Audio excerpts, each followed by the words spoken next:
ಪ್ರೀತಿಯುಳ್ಳ ದೇವಜನರೇ, ನಿಮ್ಮೆಲ್ಲರಿಗೂ ಯೇಸು ಕ್ರಿಸ್ತನ ಉನ್ನತವಾದ ನಾಮದಲ್ಲಿ ವಂದನೆಗಳು. ತಂದೆಯಾದ ದೇವರಿಂದಲೂ ನಮ್ಮ ಕರ್ತನಾದ ಯೇಸು ಕ್ರಿಸ್ತನಿಂದಲೂ ನಿಮಗೆ ಕೃಪೆಯು ಶಾಂತಿಯೂ ಆಗಲಿ.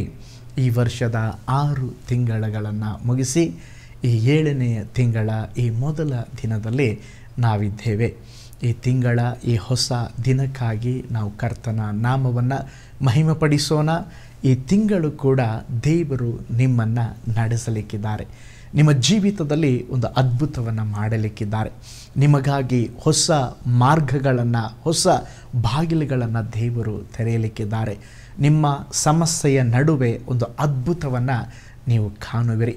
ನಿಮ್ಮ ದುಃಖವು ಹೋಗಿ ಸಂತೋಷವು ಉಂಟಾಗುವಂಥ ಒಂದು ತಿಂಗಳಾಗಿ ದೇವರು ಮಾರ್ಪಡಿಸಿ ಕೊಡಲಿಕ್ಕಿದ್ದಾರೆ.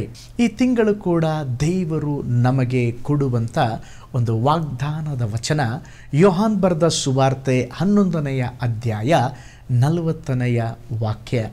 ಯೇಸು ಆಕೆಗೆ, ನೀನು ನಂಬಿದರೆ ದೇವರ ಮಹಿಮೆಯನ್ನು ಕಾಣುವಿ ಎಂದು ನಾನು ನಿನಗೆ ಹೇಳಲಿಲ್ಲವೇ ಎಂದು ಉತ್ತರ ಕೊಟ್ಟನು. ನೋಡಿ, ಈ ತಿಂಗಳು ದೇವರು ನಮಗೆ ಕೊಡುವಂಥ ಒಂದು ವಾಗ್ದಾನದ ವಚನ, ನೀನು ನಂಬಿದರೆ ದೇವರ ಮಹಿಮೆಯನ್ನು ಕಾಣುವಿ. ಈ ವಾಕ್ಯದ ಹಿನ್ನೆಲೆಯನ್ನು ನೋಡುವಾಗ ಈ ಮಾತನ್ನು ಯೇಸು ಸ್ವಾಮಿ ಮಾರ್ತಳಿಗೆ ಹೇಳುತ್ತಿದ್ದಾರೆ. ಮಾರ್ತಳ ಸಹೋದರ ಲಾಜರನು ಮರಣ ಹೊಂದಿದನು. ಅವನ ಹೂನಿಟ್ಟು 4 ದಿನಗಳಾಗಿತ್ತು. ಈಗ ಅವರಿಗೆ ಯಾವುದೇ ನಿರೀಕ್ಷೆ ಇಲ್ಲ. ಏಕೆಂದರೆ ತಮ್ಮ ತೀರಿ ಹೋಗಿದ್ದಾನೆ, ತಮ್ಮ ಮರಣ ಹೊಂದಿದ್ದಾನೆ. ಈಗೆಲ್ಲವೂ ಅವರಿಗೆ ಮುಗಿದ ಅಧ್ಯಾಯ, ಇನ್ನೂ ಆಗದ ಕಾರ್ಯ. ಇಂಥ ಒಂದು ಕಷ್ಟಕರವಾದ ಪರಿಸ್ಥಿತಿಯಲ್ಲಿ 4 ದಿನಗಳ ತರುವಾಯ ಯೇಸು ಸ್ವಾಮಿ ಆ ಮಾರ್ತಳನ್ನು ನೋಡಿ ಹೇಳುತ್ತಾ ಇದ್ದಾರೆ, ಮಾರ್ತಳೆ, ನೀನು ನಂಬಿದರೆ ದೇವರ ಮಹಿಮೆಯನ್ನು ಕಾಣುವಿ. ಯೇಸು ಸ್ವಾಮಿ ಈ ಲೋಕದಲ್ಲಿ ಜೀವಿಸಿದ ಕಾಲದಲ್ಲಿ ಕುರುಡರಿಗೆ ಕಣ್ಗಳನ್ನು ಕೊಟ್ಟರು, ಕುಂಟರು ನಡೆಯುವಂತೆ ಮಾಡಿದರು, ಕಿವುಡರು ಕೇಳುವಂತೆ ಮಾಡಿದರು, ಮೂಕರು ಮಾತನಾಡುವಂತೆ ಮಾಡಿದರು, ಕುಷ್ಠರೋಗಿಗಳನ್ನು ಗುಣಪಡಿಸಿದರು. ಸತ್ಯ ವೇದದಲ್ಲಿ ಯೇಸು ಸ್ವಾಮಿ ಅನೇಕ ಅದ್ಭುತಗಳನ್ನು ಮಾಡಿದ್ದಾರೆ. ಅದರಲ್ಲಿ ಒಂದು ದೊಡ್ಡ ಅದ್ಭುತ ಏನೆಂದರೆ, ಸತ್ತವರನ್ನು ಕೂಡ ಯೇಸು ಸ್ವಾಮಿ ಎಬ್ಬಿಸಿದ್ದಾರೆ. ಯೇಸು ಸ್ವಾಮಿ 3 ಜನ ಮರಣ ಹೊಂದಿದವರನ್ನು ಅಥವಾ ಸತ್ತು ಹೋದವರನ್ನು ಬದುಕಿಸಿದ್ದಾರೆ. ನಾವು ಸತ್ಯವೇದದ ವಾಕ್ಯಗಳಲ್ಲಿ ನೋಡುವಾಗ, ನಾಯಿನ ಊರಿನಲ್ಲಿ ಒಬ್ಬ ವಿಧವೆಯ ಮಗ, ಅವನು ತೀರಿ ಹೋಗಿದ್ದ. ಅವನನ್ನು ಸಮಾಧಿ ಮಾಡುವುದಕ್ಕೆ ತೆಗೆದುಕೊಂಡು ಹೋಗುವಾಗ ಯೇಸು ಸ್ವಾಮಿ ಚಟ್ಟವನ್ನು ಮುಟ್ಟಿ ಆ ಮಗನನ್ನು ಎಬ್ಬಿಸಿ ಆ ತಾಯಿಗೆ ಒಪ್ಪಿಸಿಕೊಟ್ಟರು. ಆಗ ಆ ತಾಯಿಯ ಕಣ್ಣೀರು ನಿಂತು ಹೋಯಿತು. ಅದು ಮಾತ್ರವಲ್ಲ, ಯಾಯೀರನ ಮಗಳನ್ನು ಎಬ್ಬಿಸಿದರು. ಯಾಯೀರನ ಮಗಳು ತೀರಿ ಹೋಗಿದ್ದಳು. ಆ ಮಗಳನ್ನು ಸಹ ಯೇಸು ಸ್ವಾಮಿ ಎಬ್ಬಿಸಿದರು. 3ನೇದ ಯಾರನ್ನು ಸತ್ತವರನ್ನು ಎಬ್ಬಿಸಿದರು ಅಂತ ಹೇಳಿದ್ರೆ, ಮಾರ್ತ ಮರಿಯಳ ಸಹೋದರನಾಗಿರುವಂಥ ಲಾಜರನನ್ನು ಸ್ವಾಮಿ ಎಬ್ಬಿಸಿದರು. ನೋಡ್ರಿ, ಈಗ ಲಾಜರನು ಮರಣ ಹೊಂದಿ 4 ದಿನಗಳಾಗಿತ್ತು. ಇನ್ನು ಅದ್ಭುತ ನಡೆಯುವುದು ಕಷ್ಟಕರ ಎಂಬ ಪರಿಸ್ಥಿತಿಯಲ್ಲಿ ಸತ್ತ ಲಾಜರನನ್ನು ಎಬ್ಬಿಸುವ ಮೊದಲು ಯೇಸು ಸ್ವಾಮಿ ಮಾರ್ತಳೆಗೆ ಹೇಳುತ್ತಾ ಇದ್ದಾರೆ, ಮಾರ್ತಳೆ, ನೀನು ನಂಬಿದರೆ ದೇವರ ಮಹಿಮೆಯನ್ನು ಕಾಣುವೆ.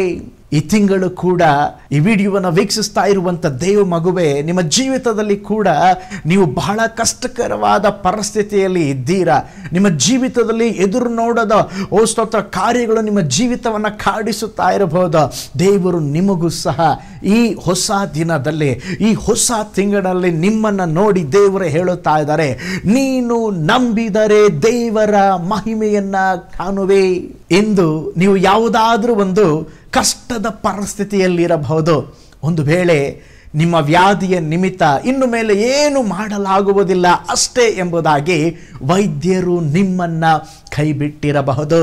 ಬೇರೆ ಯಾವುದೋ ಒಂದು ಸಮಸ್ಯೆಯ ನಿಮಿತ್ತ ನೀವು ಎಲ್ಲರಿಂದ ಕೈಬಿಡಲ್ಪಟ್ಟಂಥ ಪರಿಸ್ಥಿತಿಯಲ್ಲಿರಬಹುದು. ಒಂದು ವೇಳೆ ನಿಮಗೆ ಇನ್ನು ಮಕ್ಕಳು ಜನಿಸಲು ಅವಕಾಶವೇ ಇಲ್ಲ ಎಂಬುದಾಗಿ ವೈದ್ಯರು ಹೇಳಿರಬಹುದು, ನೀವು ಸಹ ಎಲ್ಲ ಪ್ರಯತ್ನಗಳನ್ನು ಮಾಡಿ ಏನು ನಡೆಯದೇ ಇರಬಹುದು. ಪಾಸ್ಟರ್, ನಾನು ಬಹಳ ಸಾಲದಲ್ಲಿದ್ದೇನೆ, ಸಾಲದ ಹೊರೆಯಿಂದ ಹೊರಬರಲು ಸಾಧ್ಯವಿಲ್ಲ. ಏನೋ 1000-2000 ಅಂದರೆ ಪರವಾಗಿಲ್ಲ ಪಾಸ್ಟರ್, ಲಕ್ಷಗಳಲ್ಲಿ ಸಾಲ ಇದೆ, ಕೋಟಿಗಳಲ್ಲಿ ಸಾಲ ಇದೆ, ಎಲ್ಲವೂ ಮುಗಿದೇ ಹೋಯಿತು ಎಂಬಂಥ ಪರಿಸ್ಥಿತಿಯಲ್ಲಿ ಸಹ ನೀವು ಇರಬಹುದು. ಕೆಲಸವನ್ನು ಕಳ್ಕೊಂಡೆ, ಕೆಲಸವನ್ನು ಹುಡುಕುತ್ತಾ ಇದ್ದಾನೆ, ಇನ್ನೂ ಕೆಲಸ ಹುಡುಕಿ ಸಾಕಾಯಿತು, ಈ ಸಮಸ್ಯೆಯಿಂದ ಹೊರಗಡೆ ಬರುವುದಕ್ಕೆ ನನ್ನ ಜೀವಿತದಲ್ಲಿ ಬಹಳ ಹೋರಾಟ ಇದೆ, ಆದರೆ ಹೇಗೆ ನನ್ನ ಜೀವನ ಇರುತ್ತದೆ ಎಂಬುದಾಗಿ ನಾನು ಅಂದುಕೊಳ್ಳುತ್ತಾ ಇದ್ದೇನೆ ಎಂಬುದಾಗಿ ನೀವು ಸಹ ಅಂಥ ಪರಿಸ್ಥಿತಿಯಲ್ಲಿ ಇರಬಹುದು. ಈ ಹೊಸ ತಿಂಗಳು ಮೊದಲ ದಿನದಲ್ಲಿ ಇಂಥ ಪರಿಸ್ಥಿತಿಯಲ್ಲಿ ಇರುವಂಥ ನಿಮ್ಮನ್ನು ನೋಡಿ ಯೇಸು ಸ್ವಾಮಿ ಹೇಳುತ್ತಾ ಇದ್ದಾರೆ, ನನ್ನ ಮಗನೇ, ನನ್ನ ಮಗಳೇ, ನೀನು ನಂಬಿದರೆ. ನಿನ್ನ ಪರಿಸ್ಥಿತಿ ಬಹಳ ಸ್ತೋತ್ರ ಅದು ತಲೆ ಕೆಳಗಾಗಿರಬಹುದು, ನಿನ್ನ ಪರಿಸ್ಥಿತಿ ಅದು ಬಹಳ ದೂರ ಹೋಗಿರಬಹುದು, ಅಯ್ಯೋ ಇನ್ನು ಮೇಲೆ ಈ ಸಮಸ್ಯೆಯನ್ನು ಬಗೆಹರಿಸಲು ಅಸಾಧ್ಯ ಎಂಬುದಾಗಿ ಹೇಳಿರ್ಬೋದಾ. ಆದರೆ ದೇವರು ಈ ಹೊಸ ತಿಂಗಳ ಮೊದಲ ದಿನದಲ್ಲಿ ನಿಮ್ಮನ್ನು ನೋಡಿ ಹೇಳುತ್ತಾ ಇದ್ದಾರೆ, ನೀನು ನಂಬಿದರೆ ಸ್ತೋತ್ರ ದೇವರ ಮಹಿಮೆಯನ್ನು ಕಾಣುವಿ. ನೀನು ನಂಬಿದರೆ ನೀನು ಅದ್ಭುತವನ್ನು ಪಡೆಯುವೆ. ನೀನು ನಂಬಿದರೆ ನಿನ್ನ ಜೀವಿತದಲ್ಲಿ ಬಿಡುಗಡೆಯನ್ನು ಹೊಂದುವೆ. ನೀನು ನಂಬಿದರೆ ದೇವರು ನಿನ್ನನ್ನು ಗುಣಪಡಿಸುವನು. ಈ ತಿಂಗಳು ಸ್ತೋತ್ರ ದೇವರು ಹೇಳುತ್ತಾ ಇದ್ದಾರೆ, ನೀನು ನಂಬಿದರೆ ಎಂಥ ಪರಿಸ್ಥಿತಿಯಲ್ಲಿದ್ದರೂ ಸರಿ ಅದ್ಭುತ ಮಾಡಲು ದೇವರು ಶಕ್ತನಾಗಿದ್ದಾನೆ. ಅದನ್ನು ಪಡೆದುಕೊಳ್ಳಲು ನಿನಗೆ ನಂಬಿಕೆ ಇರಬೇಕು. ಅದಕ್ಕೆ ಯೇಸು ಸ್ವಾಮಿ ಹೇಳ್ತಾ ಇದ್ದಾರೆ, ನೀನು ನಂಬಿದರೆ ದೇವರ ಮಹಿಮೆಯನ್ನು ಕಾಣುವಿ. ನೀವು ಹೇಳ್ಬೋದು, ನಾವು ಯೇಸುವನ್ನು ನಂಬುತ್ತೇವೆ ಪಾಸ್ಟರ್. ಯೇಸುವನ್ನು ನಂಬುವುದು ಮಾತ್ರವಲ್ಲ, ಯೇಸುವನ್ನು ನಿಮ್ಮ ಸ್ವಂತ ರಕ್ಷಕನಾಗಿ ಅಂಗೀಕರಿಸಬೇಕು. ಯೋಹಾನ್ ಬರೆದ ಸುವಾರ್ತೆ 1ನೇ ಅಧ್ಯಾಯ 12ನೇ ವಾಕ್ಯ ಹೇಳುತ್ತದೆ, ಯಾರ್ಯಾರು ಆತನನ್ನು ಅಂಗೀಕರಿಸಿದರೋ, ಆತನ ಹೆಸರಿನಲ್ಲಿ ನಂಬಿಕೆ ಇಟ್ಟರೋ ಅವರಿಗೆ ದೇವರ ಮಕ್ಕಳಾಗುವ ಅಧಿಕಾರವನ್ನು ಕೊಟ್ಟರಂತೆ. ನಮ್ಮ ಜೀವಿತದಲ್ಲಿ ಯಾವಾಗ ದೇವರ ಮಹಿಮೆ ಕಾಣಲಿಕ್ಕೆ ಸಾಧ್ಯ ಗೊತ್ತಾ? ದೇವರನ್ನು ನಂಬಿದರೆ ಮಾತ್ರ. ಯೇಸು ಸ್ವಾಮಿ ಅದ್ಭುತ ಮಾಡುವುದಕ್ಕೆ 4 ದಿನಗಳ ತರುವಾಯ ಈ ಸಹೋದರಿಯರ ಬಳಿಯಲ್ಲಿ ಬರುವಾಗ, ಈಗ ಸತ್ತ ಲಾಜರನ ಅವನ ಸಮಾಧಿ ಮಾಡಿದ ಆ ಸ್ಥಳದ ಮುಂದೆ ನಿಂತು ಯೇಸು ಸ್ವಾಮಿ ಹೇಳ್ತಾ ಇದ್ದಾರೆ, ಆ ಲಾಜರನ ಕಲ್ಲನ್ನು ತೆಗಿರಿ ಎಂಬುದಾಗಿ ಹೇಳುವಾಗ ಮಾರ್ತಳು ಏನು ಹೇಳ್ತಾ ಇದ್ದಾಳೆ ಗೊತ್ತಾ? ಅವಳ ನಂಬಿಕೆ ಏನು ಗೊತ್ತಾ? ಆ ವಾಕ್ಯ ಭಾಗ ಓದಿಕೊಳ್ಳೋಣ. ಯೋಹಾನ್ ಬರೆದ ಸುವಾರ್ತೆ 11ನೇ ಅಧ್ಯಾಯ 39 ಮತ್ತು 40ನೇ ವಾಕ್ಯ. ಯೇಸು ಆ ಕಲ್ಲನ್ನು ತೆಗೆದು ಹಾಕರಿ ಅನ್ನಲು ತೀರಿ ಹೋದವನ ಅಕ್ಕನಾದ ಮಾರ್ತಳು, ಸ್ವಾಮಿ, ಅವನು ಸತ್ತು 4 ದಿವಸವಾಯಿತು, ಈಗ ನಾತ ಹುಟ್ಟಿದೆ ಅಂದಳು. ಯೇಸು ಆಕೆಗೆ, ನೀನು ನಂಬಿದರೆ ದೇವರ ಮಹಿಮೆಯನ್ನು ಕಾಣುವಿ ಎಂದು ನಾನು ನಿನಗೆ ಹೇಳಲಿಲ್ಲವೇ ಎಂದು ಉತ್ತರ ಕೊಟ್ಟನು. ನೋಡಿ, ಇಲ್ಲಿ ಯೇಸು ಸ್ವಾಮಿ ಅದ್ಭುತವನ್ನ ಮಾಡಲಿಕ್ಕೆ ಆ ಲಾಜರನ ಸಮಾಧಿ ಮುಂದೆ ಹೇಳುತ್ತಾ ಇದ್ದಾರೆ, ಅವನ ಆ ಸಮಾಧಿ ಮಾಡಿದ ಆ ಕಲ್ಲನ್ನು ತೆರೆಯಿರಿ ಎಂಬುದಾಗಿ ಹೇಳಿದಾಗ ಮಾರ್ತಳು ಹೇಳುತ್ತಿದ್ದಾಳೆ, ಸ್ವಾಮಿ, ಅವನು ಸತ್ತು 4 ದಿವಸವಾಯಿತು, ಈಗ ನಾತ ಹುಟ್ಟಿದೆ, ಇನ್ನು ಅದ್ಭುತ ನಡೆಯೋದಿಲ್ಲ. ಕಲ್ಲನ್ನು ತೆಗೆದು ಯಾಕೆ ಎನರ್ಜಿ ವೇಸ್ಟ್ ಮಾಡುವುದು ಸ್ವಾಮಿ? ಬೇಡ, ಆ ಕಲ್ಲನ್ನು ತೆಗೆಯುವುದು ಬೇಡ. ನೋಡ್ರಿ ಎಂಥ ನಂಬಿಕೆ ಮಾರ್ತಳಿಗೆ. ಯೇಸು ಸ್ವಾಮಿ ಅಲ್ಲಿ ಹೋಗಿರೋದೇ ಸತ್ತವನನ್ನು ಎಬ್ಬಿಸೋದಕ್ಕೆ, ಸತ್ತವನನ್ನು ಎಬ್ಬಿಸಿ ಅವರ ದುಃಖವನ್ನು ಸಂತೋಷವಾಗಿ ಮಾಡುವುದಕ್ಕೆ. ಆದರೆ ಮಾರ್ತಳು ಹೇಳುತ್ತಾ ಇದ್ದಾಳೆ, ಸ್ವಾಮಿ, ಅವನು ಸತ್ತು 4 ದಿವಸವಾಯಿತು, ನಾತ ಹೊಡೆಯುತ್ತಾ ಇದೆ, ಇನ್ನು ಆಗುವುದಿಲ್ಲ. ನೋಡ್ರಿ, ಕೆಲವು ಸಾರಿ ನಮ್ಮ ದೇವರನ್ನು ಏನು ಮಾಡ್ತೀವಿ ಅಂತ ಹೇಳಿದ್ರೆ, ನಮ್ಮ ಇತಿಮಿತಿಯಲ್ಲಿ ಇಟ್ಟುಕೊಂಡಿದ್ದೇವೆ. ಅಂದರೆ ನಾವೊಂದು ಗೆರೆ ಹಾಕೊಂಡು ಬಿಟ್ಟಿದ್ದೇವೆ. ಅಂದರೆ ದೇವರಂತ ಹೇಳಿದ್ರೆ ಇಷ್ಟು ಕಾರ್ಯಗಳನ್ನು ಮಾತ್ರ ಮಾಡಲಿಕ್ಕೆ ಸಾಧ್ಯ. ಅಸಾಧಾರಣವಾದಂಥ ಸೂಪರ್ ನ್ಯಾಚುರಲ್ ಆದಂಥ ಸಂಗತಿಗಳನ್ನು ದೇವರು ಮಾಡಲಿಕ್ಕೆ ಸಾಧ್ಯವಿಲ್ಲ. ತಲೆನೋವಾದರೆ ಯೇಸು ಸ್ವಾಮಿ ಗುಣಪಡಿಸಬಹುದು, ಕ್ಯಾನ್ಸರ್ ರೋಗ ಅದು ಗುಣಪಡಿಸಲಿಕ್ಕೆ ಆಗುವುದಿಲ್ಲ. ಏನೋ ಚಿಕ್ಕ ಪುಟ್ಟ ಕಾಯಿಲೆಗಳನ್ನು ಯೇಸು ಸ್ವಾಮಿ ಅದನ್ನ ಗುಣಪಡಿಸಬಹುದು, ಆದರೆ ಸತ್ತವರನ್ನು ಎಬ್ಬಿಸಲು ಸಾಧ್ಯವಿಲ್ಲ. ನೋಡ್ರಿ, ಮಾರ್ತಳ ಹಾಗೆ ಕೆಲವರು ಅಪನಂಬಿಕೆ ಉಳ್ಳವರಾಗಿದ್ದಾರೆ. ಪ್ರೀತಿಯುಳ್ಳ ದೇವ ಜನರೇ, ನಿಮ್ಮ ದೃಷ್ಟಿಕೋನವನ್ನು ಬದಲಾಯಿಸಿಕೊಳ್ಳ್ರಿ. ಯಾಕೆಂದ್ರೆ ನಮ್ಮ ದೇವರು ಸರ್ವಶಕ್ತನು, ಸಕಲವನ್ನ ಮಾಡಲು ಶಕ್ತನಾಗಿರುವ ದೇವರು. ಸಮಸ್ಯೆಗಳನ್ನು ಕ್ಷಣ ಮಾತ್ರದಲ್ಲಿ ಮಾರ್ಪಡಿಸುವ ದೇವರಾಗಿದ್ದಾನೆ. ರೋಗಗಳಿಂದ ಬಿಡುಗಡೆ ನೀಡಲು ಆತನು ಶಕ್ತನು. ಮರಣಿಸಿ ನಾರುತ್ತಿರುವ ಶರೀರಕ್ಕೆ ಸಹ ಜೀವ ನೀಡುವ ಶಕ್ತಿ ದೇವರಿಗಿದೆ. ಅನೇಕ ಕ್ರೈಸ್ತರು ಯೇಸು ಸ್ವಾಮಿ ಅದ್ಭುತ ಮಾಡಿದರೆಂಬುದಾಗಿ ನಂಬ್ತೇವೆ, ಆದರೆ ಈಗ ಅದ್ಭುತ ನಡೀತದೆ ಎಂಬುದಾಗಿ ನಂಬೋದಿಲ್ಲ. ಎಂಥ ಒಂದು ಕಾರ್ಯ ನೋಡ್ರಿ. ಯೇಸು ಸ್ವಾಮಿ ಅದ್ಭುತ ಮಾಡಿದ್ದನ್ನು ನಾವು ನಂಬ್ತೇವೆ, ಆದರೆ ಈಗಿನ ಕಾಲಘಟ್ಟದಲ್ಲಿ ಅದ್ಭುತ ನಡೀತದೆ ಎಂಬುದಾಗಿ ನಾವು ನಂಬೋದಿಲ್ಲ. ಅಂಥವರ ಜೀವಿತದಲ್ಲಿ ಅದ್ಭುತಗಳು ನಡೆಯುವುದೇ ಇಲ್ಲ. ಯೇಸು ಸ್ವಾಮಿ ಹೇಳುತ್ತಾ ಇದ್ದಾರೆ, ಓ ಸ್ತೋತ್ರ, ನೀನು ನಂಬಿದರೆ ದೇವರ ಮಹಿಮೆಯನ್ನ ಕಾಣುವೆ, ನೀನು ನಂಬಿದರೆ ನಿನಗೆ ಅದ್ಭುತ ನಡೆಯುತ್ತದೆ. ಕೆಲವರು ಇನ್ನೂ ಇದ್ದಾರೆ, ಪಾಸ್ಟರ್ ಅದ್ಭುತ ನಡೀಲಿ ಪಾಸ್ಟರ್, ಆಮೇಲೆ ನಂಬ್ತೇನೆ ಪಾಸ್ಟರ್. ಆಮೇಲೆ ನಂಬಿ ಏನು ಪ್ರಯೋಜನ ಇದೆ ರೀ? ಯಾಕೆ ದೇವರು ನಂಬಂತ ಹೇಳ್ತಾರೆ? ಅದ್ಭುತ ನಡೆಯೋದಕ್ಕೆ. ಅದ್ಭುತ ನಡೆದ ಮೇಲೆ ನಂಬೋದಲ್ಲ, ಅದ್ಭುತ ನಡೆಯುವ ಮುಂಚೆ ನೀನು ದೇವರನ್ನ ನಂಬಬೇಕು. ಅದ್ಭುತವನ್ನ ಹೊಂದಿಕೊಳ್ಳಲು ನೀನು ನಂಬಬೇಕು. ಅದಕ್ಕೆ ಯೇಸು ಸ್ವಾಮಿ ಹೇಳ್ತಾ ಇದ್ದಾರೆ, ನೀನು ನಂಬಿದರೆ ದೇವರ ಮಹಿಮೆಯನ್ನ ಕಾಣುವೆ. ಈ ತಿಂಗಳು ನಂಬ್ರಿ. ಹಲ್ಲೆಲೂಯ. ನನ್ನ ಜೀವಿತದಲ್ಲಿ ಸ್ವಾಮಿ ಕೆಲವು ಕಾರ್ಯಗಳನ್ನು ಮಾಡುತ್ತಾರೆ ಎಂಬುದಾಗಿ ನಂಬ್ರೆ, ದೇವರು ನನಗೆ ನನ್ನ ಜೀವಿತದಲ್ಲಿ ಬಿಡುಗಡೆ ಕೊಡುತ್ತಾರೆ ಎಂಬುದಾಗಿ ನಂಬ್ರಿ. ಯೇಸು ಸ್ವಾಮಿ ನನ್ನನ್ನು ಸೌಖ್ಯ ಪಡಿಸ್ತಾರೆ ಎಂಬುದಾಗಿ ನಂಬ್ರೆ, ಯೇಸು ಸ್ವಾಮಿ ನನಗೆ ಒಳ್ಳೆ ಕೆಲಸವನ್ನು ಕೊಡುತ್ತಾರೆ ಎಂಬುದಾಗಿ ನಂಬ್ರೆ. ನಿಶ್ಚಯವಾಗಿ ನೀವು ನಂಬುವಾಗ ನಿಮ್ಮ ಜೀವಿತದಲ್ಲಿ ಆಗದು, ನಡೆಯದು, ಆಗುವುದಿಲ್ಲ ಎಂಬುದಾಗಿ ಹೇಳುವ ಕಾರ್ಯಗಳಿಗೆ ಈ ತಿಂಗಳಲ್ಲಿ ಒಂದು ಅದ್ಭುತ ನಡೆಯಲಿಕ್ಕಿದೆ. ಮತ್ತಾಯನು ಬರೆದ ಸುವಾರ್ತೆ 9ನೇ ಅಧ್ಯಾಯ 20ರಿಂದ 22ನೇ ವಾಕ್ಯದಲ್ಲಿ ನಾವು ನೋಡುವಾಗ, 12 ವರ್ಷದಿಂದ ರಕ್ತ ಕುಸುಮ ರೋಗವಿದ್ದಂಥ ಒಂದು ಸ್ತ್ರೀ, ಆ ಸ್ತ್ರೀ ಹೇಳುತ್ತಾ ಇದ್ದಾಳೆ, ನಾನು ಯೇಸುವಿನ ಉಡುಪನ್ನ ಮುಟ್ಟಿದರೆ ಸಾಕು, ನಾನು ನೆಟ್ಟಗಾಗುವೆನು ಎಂಬುದಾಗಿ ಮನಸ್ಸಿನಲ್ಲಿ ಅಂದುಕೊಂಡು ಹಿಂದಿನಿಂದ ಬಂದು ಯೇಸುವಿನ ಉಡುಪನ್ನ ಮುಟ್ಟಿದಳು. ಆಗ ಯೇಸು ಸ್ವಾಮಿ ಕೇಳುತ್ತಾ ಇದ್ದಾರೆ, ಮಗಳೇ ಧೈರ್ಯವಾಗಿರು, ನಿನ್ನ ನಂಬಿಕೆ ನಿನ್ನನ್ನು ಸ್ವಸ್ಥ ಮಾಡಿದೆ. ವಾಕ್ಯ ಹೇಳ್ತದೆ, ಆ ಕ್ಷಣವೇ ಆ ಸಹೋದರಿಗೆ, ಆ ಸ್ತ್ರೀಗೆ ಸ್ವಸ್ಥತೆ ಉಂಟಾಯಿತು, ಸೌಖ್ಯ ಉಂಟಾಯಿತು. ನೋಡ್ರಿ, ಆ ಮಹಿಳೆ, ನಾನು ಯೇಸುವಿನ ಉಡುಪಿನ ಗೊಂಡೆಯನ್ನು ಮುಟ್ಲಿಕ್ಕೆ ಹೋಗ್ತೇನೆ, ಗುಣವಾದರೆ ಗುಣವಾಗಲಿ, ಗುಣವಾಗದೇ ಇದ್ದರೆ ಪರವಾಗಿಲ್ಲ, ಸುಮ್ಮನೆ ಒಂದು ಟ್ರೈ ಮಾಡೋಣ, ಯೇಸುವನ್ನು ಮುಟ್ಟೋಣ, ವಸ್ತ್ರವನ್ನು ಮುಟ್ಟೋಣ ಎಂಬುದಾಗಿ ಅವಳು ಹೋಗಲಿಲ್ಲ. ಅವಳ ಮನಸ್ಸಿನಲ್ಲಿ ಒಂದು ದೃಢ ನಿಶ್ಚಯ, ನಾನು ಯೇಸುವಿನ ಬಟ್ಟೆಯನ್ನು ಮುಟ್ತೇನೆ, ನನಗೆ ಸೌಖ್ಯವಾಗುತ್ತೆ, ನಾನು ಯೇಸುವನ್ನು ಮುಟ್ತೇನೆ, ನನಗೆ ಬಿಡುಗಡೆಯಾಗ್ತದೆ. ನೋಡ್ರಿ, ಯೇಸು ಸ್ವಾಮಿ ಆ ಸ್ತ್ರೀಯನ್ನ ಮುಟ್ಟಲಿಲ್ಲ, ಈ ಸ್ತ್ರೀ ಯೇಸುವನ್ನ ಮುಟ್ಟಿದಳು. ಪ್ರೀತಿಯುಳ್ಳ ದೇವಜನರೇ, ಈ ತಿಂಗಳು ಕೆಲವೊಂದು ಅದ್ಭುತವನ್ನು ನಡೆಯಲಿಕ್ಕೆ ಸ್ವಾಮಿ ನಮ್ಮನ್ನು ಮುಟ್ಟಬೇಕು. ಕೆಲವೊಂದು ಅದ್ಭುತವನ್ನು ಹೊಂದಿಕೊಳ್ಳುವುದಕ್ಕೆ ನಾವು ಸ್ವಾಮಿಯನ್ನು ಮುಟ್ಟಬೇಕು. ಈ ತಿಂಗಳು ಹೇಳೋಣ, ಸ್ವಾಮಿ ನನ್ನ ಅದ್ಭುತವನ್ನು ಪಡೆಯಲಿಕ್ಕೆ ಈ ಮೊದಲ ದಿನದಲ್ಲಿ ನಾನು ನಂಬ್ತೇನೆ ಸ್ವಾಮಿ. ಎಂಥ ಕಷ್ಟಗಳಿದ್ದರು, ಸಮಸ್ಯೆಗಳಿದ್ದರು, ಕಣ್ಣೀರಿದ್ದರು, ರೋಗವಿದ್ದರು, ವ್ಯಾಧಿ ಇದ್ದರು, ನನಗೆ ಚಿಂತೆ ಇಲ್ಲ, ನಾನು ನಂಬುತ್ತೇನೆ. ಈ ತಿಂಗಳು ನನ್ನ ಕುಟುಂಬದಲ್ಲಿ ಒಂದು ಅದ್ಭುತ ನಡೆಯಲಿಕ್ಕಿದೆ, ನನ್ನ ಮಕ್ಕಳಿಗೆ ಒಂದು ಒಳ್ಳೆಯದಾಗಲಿಕ್ಕಿದೆ, ನನ್ನ ಕೆಲಸದಲ್ಲಿ ಒಂದು ಪ್ರಮೋಷನ್ ಸಿಗಲಿಕ್ಕಿದೆ, ನನ್ನ ಕುಟುಂಬದಲ್ಲಿ ಬಿಡುಗಡೆ ಆಗ್ತದೆ ಎಂಬುದಾಗಿ ನೀವು ನಂಬ್ರಿ. ಯೇಸುವನ್ನ ನಂಬಿಕೆಯಿಂದ ಮುಟ್ರಿ, ನಂಬಿಕೆಯಿಂದ ಪ್ರಾರ್ಥಿಸ್ರಿ, ನಿಶ್ಚಯವಾಗಿ ನಿಮ್ಮ ಜೀವಿತದಲ್ಲಿ ಅದ್ಭುತ ಮಾಡುತ್ತಾರೆ. ಮಾರ್ತಳ ಥರ ಇರಬೇಡ್ರಿ. ಈ ಮಾರ್ತಳ ಏನು ಮಾಡ್ತಾ ಇದ್ದಾಳೆ? ಯೇಸು ಸ್ವಾಮಿಗೆ ಆಲೋಚನೆ ಕೊಡ್ತಾ ಇದ್ದಾಳೆ.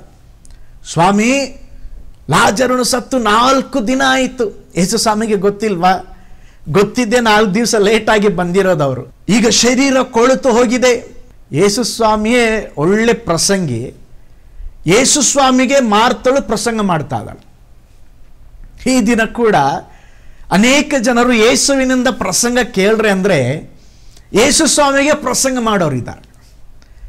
ಲಾಜರನು ಸತ್ತು 4 ದಿನ ಆಯಿತು, ದೇಹ ನಾರುತ್ತಾ ಇದೆ, ಕೊಳುತು ವಾಸನೆ ಹೊಡೆಯುತ್ತಾ ಇದೆ. ಯೇಸು ಸ್ವಾಮಿಗೆ ಗೊತ್ತಿಲ್ವಾ? ಅವರು ಸರ್ವಶಕ್ತನಾದ ದೇವರು, ಅವರಿಗೆಲ್ಲವೂ ಗೊತ್ತಿದೆ. ನಿಮ್ಮ ಪ್ರಸಂಗ, ನಿಮ್ಮ ಆಲೋಚನೆ ನನ್ನ ಯೇಸು ಸ್ವಾಮಿಗೆ ಬೇಕಾಗಿಲ್ಲ. ಸ್ವಾಮಿ ಒಂದು ಮಾತು ಹೇಳ್ತಾ ಇದ್ದಾರೆ, ಏನಂದ್ರೆ ನೀನು ನಂಬುವುದಾದರೆ ನಿನ್ನ ಜೀವಿತದಲ್ಲಿ ದೇವರ ಮಹಿಮೆಯನ್ನ ಕಾಣುವೆ. ಹಲ್ಲೆಲೂಯಾ. ಹಾಗಿರೋದಾದ್ರೆ ಸ್ವಾಮಿ ಹಂಗಾಯ್ತು ಹಿಂಗಾಯ್ತು, ನಿಮ್ಮ ಸ್ಟೋರಿಗಳು ಬೇಕಾಗಿಲ್ಲ, ನಿಮ್ಮ ಕಥೆಗಳು ಬೇಕಾಗಿಲ್ಲ. ನಿಮಗೆ ಬೇಕಾಗಿರೋದು ನಂಬಿಕೆ ಮಾತ್ರ. ನೀವು ಯಾವುದೇ ಪರಿಸ್ಥಿತಿಯ ಮಧ್ಯದಲ್ಲಿ, ಹೋರಾಟದ ಮಧ್ಯದಲ್ಲಿ, ಸವಾಲಿನ ಮಧ್ಯದಲ್ಲಿ ಧೈರ್ಯವಾಗಿ ಹೇಳಬೇಕಾದಂಥ 3 ಮಾತು ಇದೆ. ಗಮನಿಸಿ, ಗಮನವಿಟ್ಟು ಕೇಳಿಸಿಕೊಳ್ಳ್ರಿ, ಶ್ರದ್ಧೆಯಿಂದ ಗಮನಿಸ್ರಿ. ಎಂಥ ಪರಿಸ್ಥಿತಿ ಇದ್ರೂ ಪರವಾಗಿಲ್ಲ, ಈ 3 ಮಾತುಗಳನ್ನು ನೀವು ನುಡಿಯಬೇಕು. ಏನು?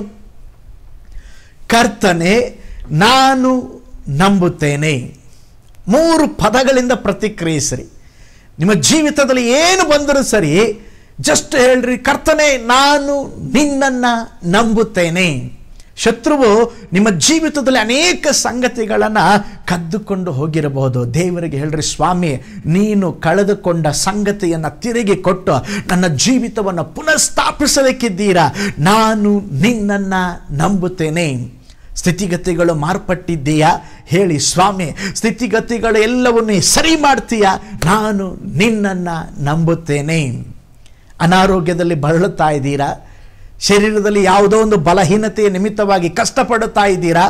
ಹೇಳಿ, ಸ್ವಾಮಿ ನಾನು ನಿನ್ನನ್ನು ನಂಬುತ್ತೇನೆ, ನೀವು ಸೌಖ್ಯ ಕೊಡುವಿರೆಂದು. ಸ್ವಾಮಿ ನಾನು ನಂಬ್ತೇನೆ, ನನ್ನ ಕೈ ಪ್ರಯಾಸಗಳನ್ನು ನೀವು ಬ್ಲೆಸ್ ಮಾಡಲಿಕ್ಕಿದ್ದೀರಾ. ಕರ್ತನೆ ನಾನು ಸಾಲ ತೆಗೆದುಕೊಳ್ಳೋದಿಲ್ಲ, ನಾನು ಸಾಲ ಕೊಡ್ತೇನೆ, ಆ ವಿಧದಲ್ಲಿ ಆಶೀರ್ವದಿಸಲಿಕ್ಕಿದ್ದೀರಾ. ನಾನು ನಂಬುತ್ತೇನೆ. ಒಂದು ಸಮೃದ್ಧಿಕರವಾದಂಥ ನನ್ನ ಆರಂಭ ಚೆನ್ನಾಗಿಲ್ಲ, ಆದರೆ ಕರ್ತನೆ ಅಲ್ಪವಾದ ಆರಂಭವನ್ನು, ಒಂದು ಸಮೃದ್ಧಿಯಾದ ಒಂದು ಮುಕ್ತಾಯವನ್ನು ನನಗೆ ಕೊಡಲಿಕ್ಕಿದೆಯಾ. ನಾನು ನಿನ್ನನ್ನು ನಂಬುತ್ತೇನೆ. ನಿಮ್ಮ ಪ್ರತಿಯೊಂದು ಎದುರು ನೋಡದ ಹೋರಾಟಗಳ ಮಧ್ಯದಲ್ಲಿ ನಿಮ್ಮ ಪ್ರತಿಕ್ರಿಯೆ ಆಗದು, ನಡೆಯದು, ಆಗುವುದಿಲ್ಲ, ಅಸಾಧ್ಯ, ಆ ಎಲ್ಲವನ್ನ ಬಿಟ್ಟು ಹೇಳ್ರೆ, ಕರ್ತನೆ ನಾನು ನಿನ್ನನ್ನು ನಂಬುತ್ತೇನೆ. ಈ ತಿಂಗಳು ದೇವರ ಹೇಳುತ್ತಾ ಇದ್ದಾರೆ, ನೀವು ನಂಬುವುದಾದರೆ ನೀವು ದೇವರ ಮಹಿಮೆಯನ್ನ ಕಾಣುವಿರಿ. ನೀವು ನಂಬುವುದಾದರೆ ದೇವರ ಅದ್ಭುತವನ್ನ ನಿಮ್ಮ ಜೀವಿತದಲ್ಲಿ ಹಲ್ಲೆಲೂಯಾ ಪಡೆದುಕೊಳ್ಳುವಿರಿ. ಕೈಗಳೆತ್ತಿ ಒಂದು ಆಮೇನ್ ಎಂಬುದಾಗಿ ಹೇಳ್ರೆ, ಕೈಗಳೆತ್ತಿ ಒಂದು ಸ್ತೋತ್ರ ಎಂಬುದಾಗಿ ಹೇಳ್ರಿ. ಇನ್ನು ಕೆಲವರು ಇದ್ದಾರೆ, ಅವರು ಬೆಳಿಗ್ಗೆ ಎದ್ರೆ ಸಾಕು 24 ಗಂಟೆನೂ ಕೂಡ ಅವ್ರು ಹಾಡು ಹಾಡ್ತಾನೆ ಇರ್ತಾರೆ. ಯಾವ ಹಾಡು? ನನ್ನ ಕಷ್ಟಗಳು ತೀರುವುದಿಲ್ಲ, ನನ್ನ ಸಮಸ್ಯೆಗೆ ದೇವರ ಬಳಿ ಕೂಡ ಉತ್ತರವಿಲ್ಲ. ದೇವರೇ ನಿಮಗೆ ಕಣ್ಣಿಲ್ವಾ, ಕೈ ಇಲ್ವಾ, ಕಾಲಿಲ್ವಾ? ಇನ್ನು ಕೆಲವರು, ನನ್ನ ಗಂಡ ನಾನು ಸತ್ತರೂ ರಕ್ಷಣೆ ಹೊಂದುವುದಿಲ್ಲ. ಎಂಥ ನಂಬಿಕೆ! ಪಾಸ್ಟರ್ ನನ್ನ ಮಕ್ಕಳು ಉದ್ಧಾರ ಆಗೋದೇ ಇಲ್ಲ. ಎಂಥ ನಂಬಿಕೆ! ಅಂಥ ನಂಬಿಕೆ ದೇವರ ಪುಟದಲ್ಲಿ ಇಲ್ಲ. ಓ ಸ್ತೋತ್ರ! ದೇವರ ಪುಟದಲ್ಲಿ ಇರುವಂಥದ್ದು ಹಲ್ಲೆಲೂಯಾ ನಮ್ಮ ಜೀವಿತ ಸಮೃದ್ಧಿ ಆಗ್ತದೆ, ನಮ್ಮ ಜೀವಿತ ಆಶೀರ್ವದಿಸಲ್ಪಡುತ್ತದೆ, ನಮ್ಮ ಮನೆಯಲ್ಲಿರುವರೆಲ್ಲರೂ ರಕ್ಷಣೆ ಹೊಂದುತ್ತಾರೆ, ನಮ್ಮ ಮಕ್ಕಳು ಉದ್ಧಾರವಾಗುತ್ತಾರೆ. ಯಾಕಂದ್ರೆ ಓ ಸ್ತೋತ್ರ ದೇವರು ಹೇಳುತ್ತಾ ಇದ್ದಾರೆ, ನೀನು ನಂಬಿದರೆ ದೇವರ ಮಹಿಮೆಯನ್ನ ಕಾಣುವಿ. ನೀವು ದೇವರ ಸಮ್ಮುಖಕ್ಕೆ ಬರುವಾಗ ಹೇಳಬೇಕು, ಓ ಸ್ತೋತ್ರ ದೇವರೇ ನಾನು ನಿನ್ನ ನಂಬುತ್ತೇನೆ, ನನ್ನ ಪರಿಸ್ಥಿತಿ ಬದಲಾಗುತ್ತೆ, ನನ್ನ ರೋಗ ನೀಗುತ್ತೆ, ನನ್ನ ಅವಸ್ಥೆಗೆ ಒಂದು ಬಿಡುಗಡೆ ಇದೆ ಸ್ವಾಮಿ. ಓ ಸ್ತೋತ್ರ ನೀವು ದೇವರೇ ಸ್ತೋತ್ರ ನನ್ನ ಜೀವಿತದಲ್ಲಿ ಒಂದು ಅದ್ಭುತವನ್ನು ಮಾಡಲಿಕ್ಕಿದೆಯಾ ಎಂಬುದಾಗಿ ನೀವು ದೇವರನ್ನು ನಂಬಬೇಕು. ಒಂದು ಸಾರಿ ಒಮ್ಮೆ ಜಾರ್ಜ್ ಮುಲ್ಲರ್ ಅವರು ಒಂದು ಕೂಟದಲ್ಲಿ ವಾಕ್ಯ ಸಂದೇಶವನ್ನು ಕೊಡುವುದಕ್ಕೆ ಹಡಗಿನಲ್ಲಿ ಪ್ರಯಾಣ ಮಾಡ್ತಾ ಇದ್ರು. ಬಹಳ ಲಾಂಗ್ ಜರ್ನಿ ಅಂದರೆ ಆ ಕಾಲಗಳಲ್ಲಿ ಹಡಗಿನಲ್ಲಿ ಪ್ರಯಾಣ ಮಾಡ್ತಾ ಇದ್ರು. ಹಡಗಿನಲ್ಲಿ ಪ್ರಯಾಣ ಮಾಡುವಾಗ ಮಾರ್ಗದಲ್ಲಿ ಅವರು ಹಡಗು ದಟ್ಟವಾದ ಮಂಜಿನಿಂದ ಆವರಿಸಲ್ಪಡ್ತು. ಹಡಗು ಮುಂದಕ್ಕೆ ಹೋಗಲೇ ಇಲ್ಲ, ಹಾಗೇ ನಿಂತ್ಕೊಂಡಿತ್ತು. ಆಗ ಈ ಜಾರ್ಜ್ ಮುಲ್ಲರ್ ಅವರು ಆ ಹಡಗಿನ ಮುಖ್ಯಸ್ಥನನ್ನು ಕೇಳಿದರು, ಏನಾಯಿತು, ಯಾಕೆ ಹಡಗು ಮುಂದೆ ಒರೆಯುತ್ತಾ ಇಲ್ಲ ಅಥವಾ ಮುಂದಕ್ಕೆ ಹೋಗುತ್ತಾ ಇಲ್ಲ? ಆ ಮುಖ್ಯಸ್ಥನ ಹೇಳಿದ, ಕ್ಲೈಮೇಟ್ ಸರಿ ಇಲ್ಲ, ಮಂಜು ಗಡ್ಡೆ ಅದು ಹಾಗೇ ಇದೆ, ಅದು ಕರಗಲಿಕ್ಕೆ ಅನೇಕ ವಾರಗಳು ಹಿಡಿಯಬಹುದು, ಅಲ್ಲಿಯವರೆಗೂ ಹಡಗನ್ನು ಮುಂದಕ್ಕೆ ಚಲಿಸಲಿಕ್ಕೆ ಆಗುವುದಿಲ್ಲ. ಹಾಗೆ ಜಾರ್ಜ್ ಮುಲ್ಲರ್ ಅವರು ಹೇಳಿದರು, ನನಗೆ ಆಲ್ರೆಡಿ ಕೂಟಗಳು ಇಂತಿಂಥ ದಿನಾಂಕದಲ್ಲಿ ನೇಮಿಸಲ್ಪಟ್ಟಿದೆ, ನಾನು ಅವಸರವಾಗಿ ಆ ಕೂಟಗಳಿಗೆ ಹೋಗಬೇಕು, ಇಲ್ಲವಾದರೆ ಆ ಕೂಟಗಳಿಗೆ ನನಗೆ ಪ್ರಸಂಗ ಮಾಡಲಿಕ್ಕಾಗುವುದಿಲ್ಲ. ನಾವು ನಂಬ್ತೇನೆ ದೇವರು ನಮಗೆ ಅನುಕೂಲ ಮಾಡ್ತಾರೆ, ಬನ್ನಿ ನಾವಿಬ್ಬರು ಸೇರಿ, ಆ ಕ್ಯಾಪ್ಟನ್ ಕೂಡ ಬಿಲೀವರ್ ಆಗಿದ್ದರು, ಬನ್ನಿ ನಾವಿಬ್ಬರು ಕೂಡ ಸೇರಿ ಪ್ರಾರ್ಥನೆ ಮಾಡೋಣ ಎಂಬುದಾಗಿ ಅವ್ರನ್ನ ಕರೆದಾಗ ಆ ಕ್ಯಾಪ್ಟನ್ ಹೇಳಿದರು, ಜಾರ್ಜ್ ಮುಲ್ಲರ್ ಅವರೇ, ಪ್ರಾರ್ಥನೆಗೆ ನಾನು ಬರ್ತೇನೆ, ಪರವಾಗಿಲ್ಲ, ಆದರೆ ನಾವು ಪ್ರಾರ್ಥನೆ ಮಾಡಿದರೂ ಈ ಮಂಜು ಕರಗಲಿಕ್ಕೆ ಕೆಲವು ದಿನಗಳಾಗ್ತದೆ. ಆಗ ಜಾರ್ಜ್ ಮುಲ್ಲರ್ ಅವರು ಮೊಣಕಾಲು ಹಾಕಿ ಪ್ರಾರ್ಥನೆ ಮಾಡಲಿಕ್ಕೆ ಆರಂಭಿಸಿದರು. ಕರ್ತನೇ, ನಾನು ಕೂಟಕ್ಕೆ ಹೋಗಬೇಕು, ಈ ಮಂಜನ್ನು ಕರಗಿಸ್ರಿ, ಹಡಗು ಮುಂದಿನ ಪ್ರಯಾಣಕ್ಕೆ ಅದು ಹೋಗಲಿ ಎಂಬುದಾಗಿ ಹೇಳಿ ಆಮೇನ್ ಎಂಬುದಾಗಿ ನಂಬಿಕೆಯಿಂದ ಪ್ರಾರ್ಥನೆ ಮಾಡಿದರು. ಅದಾದ ಮೇಲೆ ಆ ಕ್ಯಾಪ್ಟನ್ ಅವರು ಕೂಡ ನಾನು ಸಹ ಪ್ರಾರ್ಥನೆ ಮಾಡ್ತೀನಿ ಅಂತ ಹೇಳಿದಾಗ, ನೋ, ನಿಮಗೆ ನಂಬಿಕೆ ಇಲ್ಲ, ನೀವು ಪ್ರೇಯರ್ ಮಾಡಬೇಡಿ, ನಾನು ಪ್ರೇಯರ್ ಮಾಡಿದ್ದೇನೆ, ಆಲ್ರೆಡಿ ದೇವರು ಅದ್ಭುತ ಮಾಡಿದ್ದಾರೆ, ಸ್ವಲ್ಪ ಕ್ಲೈಮೇಟಿಗೆ ಹೇಗಿದೆ ನೋಡ್ರಿ ಅಂಥೇಳಿ ಅವರನ್ನ ಕಳಿಸಿದಾಗ ನಡೆದಂಥ ಅದ್ಭುತ ಏನು ಗೊತ್ತಾ? ಅವನು ಹೋಗಿ ಆಶ್ಚರ್ಯಪಟ್ಟ ಕ್ಯಾಪ್ಟನ್. ಯಾಕೆಂತ ಹೇಳಿದ್ರೆ ಮಂಜುಗಡ್ಡೆ ಸಂಪೂರ್ಣವಾಗಿ ಕರಗಿ ಹೋಗಿಬಿಟ್ಟಿತ್ರಿ. ಕಿಟಕಿಯಿಂದ ಅವನು ನೋಡಿ ಬಂದು ಹೇಳ್ತಾನೆ, ಎಂಥ ಅದ್ಭುತ ಜಾರ್ಜ್ ಮುಲ್ಲರ್ ಅವರೇ, ಮಂಜು ಸಂಪೂರ್ಣವಾಗಿ ಕರಗಿ ಹೋಗಿದೆ, ಈಗ ನಾವು ಪ್ರಯಾಣವನ್ನು ಬೆಳೆಸಬಹುದು. ಎಂಥ ಅದ್ಭುತ ನೋಡ್ರಿ. ಯಾವಾಗ ನಂಬಿದಾಗ ಅಸಾಧ್ಯತೆಗಳನ್ನು ದೇವರು ಸಾಧ್ಯ ಮಾಡಿದರು. ಪ್ರೀತಿಯುಳ್ಳ ದೇವಜನರೇ, ಈ ತಿಂಗಳು ಕೂಡ ದೇವರು ಹೇಳುತ್ತಾ ಇದ್ದಾರೆ, ನೀವು ನಂಬುವಾಗ ಸ್ತೋತ್ರ ಸಂಗತಿಗಳು ಬದಲಾಗ್ತದೆ. ಈ ತಿಂಗಳು ಏನಾದರೂ ಒಂದು ಅದ್ಭುತ ನಿಮ್ಮ ಜೀವಿತದಲ್ಲಿ ನಡೆಯಬೇಕಾ, ಒಂದು ಬಿಡುಗಡೆ ಉಂಟಾಗಬೇಕಾ, ನೀವು ದೇವರನ್ನ ನಂಬಬೇಕು. ನಾವು ಅದ್ಭುತವನ್ನು ಪಡೆದುಕೊಳ್ಳುವುದಕ್ಕೆ ದೇವರು ಕಠಿಣ ನಿಯಮಗಳನ್ನು ಕೊಟ್ಟಿಲ್ಲ. ಒಂದು ದಿನಕ್ಕೆ 20 ಗಂಟೆ ಪ್ರಾರ್ಥನೆ ಮಾಡಿದ್ರೆ ನಾನು ಅದ್ಭುತ ಮಾಡ್ತೀನಂತ ಸ್ವಾಮಿ ವಾಕ್ಯದಲ್ಲಿ ಹೇಳಿಲ್ಲ ರೀ. ಒಂದು ದಿನ ಸತ್ಯವೇದದಲ್ಲಿ ಇರುವಂಥ 50 ಅಧ್ಯಾಯಗಳನ್ನು ಓದಿದರೆ ನಿನ್ನ ಜೀವನದಲ್ಲಿ ಅದ್ಭುತವನ್ನು ಮಾಡ್ತೇನೆ. ನೀನು 40 ದಿವಸ ಉಪವಾಸ ಪ್ರಾರ್ಥನೆ ಮಾಡಿದ್ರೆ ನಾನು ಅದ್ಭುತ ಮಾಡ್ತೇನೆ ಎಂಬುದಾಗಿ ದೇವರು ಹೇಳಲಿಲ್ಲ. ದೇವರು ಹೇಳಿದ ಒಂದು ಮಾತೇನೆಂದರೆ, ನೀನು ನಂಬಿದರೆ ದೇವರ ಮಹಿಮೆಯನ್ನು ಕಾಣಬಹುದು. ನೀನು ನಂಬಿದರೆ ನೀನು ಅದ್ಭುತವನ್ನು ಹೊಂದಬಹುದು. ನೀನು ನಂಬಿದರೆ ಉನ್ನತ ಸ್ಥಾನಕ್ಕೆ ಸಾಗಬಹುದು. ನೀನು ನಂಬಿದರೆ ನಿನ್ನ ತಡೆಗಳನ್ನು ಜಯಿಸಬಹುದು. ನೀನು ನಂಬಿದರೆ ನಿನ್ನ ಒಡೆದು ಹೋದ ಕುಟುಂಬ ಪುನಃಸ್ಥಾಪಿಸಲ್ಪಡುತ್ತದೆ. ನೀವು ನಂಬುವಾಗ ಗ್ರಹಿಕೆಯನ್ನು ಮೀರುವ ದೇವರ ಶಕ್ತಿ ನಿಮ್ಮ ಜೀವಿತದಲ್ಲಿ ಪ್ರಕಟವಾಗುವಂಥದ್ದಾಗಿದೆ. ಇವತ್ತು ದೇವರು ಒಂದು ನಂಬುವ ವ್ಯಕ್ತಿಯನ್ನು ಹುಡುಕುತ್ತಾ ಇದ್ದಾರೆ. ಅದ್ಭುತಗಳು ಎಲ್ಲಿ ನಡೀತದೆ? ನಂಬುವವರ ಜೀವಿತದಲ್ಲಿ ಸ್ತೋತ್ರ ಅದ್ಭುತಗಳು ನಡೆಯುತ್ತದೆ. ಈ ತಿಂಗಳು ದೇವರು ನಿಮ್ಮ ಪರಿಸ್ಥಿತಿಯನ್ನು ಬದಲಾಯಿಸಬಲ್ಲನೆಂಬುದಾಗಿ ನೀವು ನಂಬ್ತೀರಾ? ಮರಿಯಳ ಮಾರ್ತಳ ಹಾಗೆ ನಿಮ್ಮ ಪರಿಸ್ಥಿತಿ ಕೆಟ್ಟದ್ದಾಗಿರಬಹುದು. ಸ್ತೋತ್ರ ಎಲ್ಲವೂ ಸತ್ತ ಅವಸ್ಥೆಯಾಗಿರಬಹುದು. ಆದರೆ ದೇವರು ಹೇಳ್ತಾ ಇದ್ದಾರೆ, ಇನ್ನೂ ಮುಗುದಿಲ್ಲ. ಸ್ತೋತ್ರ ಎಲ್ಲಿಂದ ನೀವು ಅವನನ್ನು ಹೂನಿಟ್ಟಿದ್ದೀರೋ ಅಲ್ಲಿಂದ ಆರಂಭಿಸೋನೆಂಬುದಾಗಿ ಆ ಕಲ್ಲನ್ನು ತೆಗೆದು ಹಾಕ್ರಿ ಎಂಬುದಾಗಿ ಹೇಳುತ್ತಾ ಇದ್ದಾರೆ. ಇವತ್ತು ಕೂಡ ನೀವು ಯಾವ ಸ್ಥಳದಲ್ಲಿ ನಿಮ್ಮ ನಂಬಿಕೆಯನ್ನು ಬಿಟ್ಟಿದ್ದೀರೋ, ಯಾವ ಸ್ಥಳದಲ್ಲಿ ಇದು ನಡೆಯೋದಿಲ್ಲ ಆಗೋದಿಲ್ಲ ಎಂಬುದಾಗಿ ಬಿಟ್ಟಿದ್ದೀರೋ, ಕರ್ತನು ಹೇಳುತ್ತಾ ಇದ್ದಾನೆ, ನನ್ನನ್ನು ನಂಬಿರಿ, ನಾನು ನಿಮ್ಮ ಜೀವಿತದಲ್ಲಿ ಅದ್ಭುತವನ್ನು ಮಾಡುವೆನು. ಹಾಗಾದರೆ ಈ ತಿಂಗಳು ದೇವರನ್ನ ನೋಡಿ ಹೇಳಿ, ಸ್ವಾಮಿ, ನನ್ನ ಸಮಸ್ಯೆಯ ಮಧ್ಯದಲ್ಲಿ, ನನ್ನ ರೋಗದ ಮಧ್ಯದಲ್ಲಿ, ನನ್ನ ಅಲ್ಲೋಲ ಕಲ್ಲೋಲವಾದ ಪರಿಸ್ಥಿತಿಯಲ್ಲಿ ನಿನ್ನನ್ನು ನಂಬುತ್ತೇನೆ. ಒಡೆಯಲ್ಪಟ್ಟಂತ ನನ್ನ ಕುಟುಂಬ ಜೀವನದಲ್ಲಿ ನಿನ್ನನ್ನು ನಂಬುತ್ತೇನೆ. ಸಾಲದ ಮಧ್ಯದಲ್ಲಿ ನಿನ್ನನ್ನು ನಂಬುತ್ತೇನೆ. ವಿದ್ಯಾ ಅಭ್ಯಾಸದಲ್ಲಿ ನಿನ್ನನ್ನು ನಂಬುತ್ತೇನೆ ಸ್ವಾಮಿ. ನನ್ನ ಸೇವೆಯಲ್ಲಿ ಸಹ ನಿನ್ನನ್ನು ನಂಬುತ್ತೇನೆ. ದೇವರು ಹೇಳುತ್ತಾ ಇದ್ದಾರೆ, ನೀನು ನಂಬಿದರೆ ದೇವರ ಮಹಿಮೆಯನ್ನು ಕಾಣುವಿ. ಹಾಗಿರೋದಾದರೆ ಈ ಹೊಸ ತಿಂಗಳ ಈ ಮೊದಲ ದಿನದಲ್ಲಿ ನಾವು ಪ್ರಾರ್ಥನೆ ಮಾಡೋಣ. ಸ್ವಾಮಿ, ನಾನು ನಿನ್ನ ನಂಬುತ್ತೇನೆ, ನಿನ್ನ ಮಹಿಮೆಯನ್ನು ಪ್ರಕಟಪಡಿಸು. ನಾನು ನಿನ್ನನ್ನು ನಂಬುತ್ತೇನೆ, ನನಗೊಂದು ಅದ್ಭುತವನ್ನು ಮಾಡ್ರಿ. ನಾನು ನಿನ್ನನ್ನು ನಂಬುತ್ತೇನೆ, ನನಗೊಂದು ಬಿಡುಗಡೆಯನ್ನು ಕೊಡ್ರಿ. ಹಲ್ಲೆಲೂಯ. ಮಾರ್ತಳ ಹಾಗೆ ಅಪನಂಬಿಕೆಯ ಮಾತನ್ನು ನುಡಿಯಬೇಡ್ರಿ ಸ್ವಾಮಿ.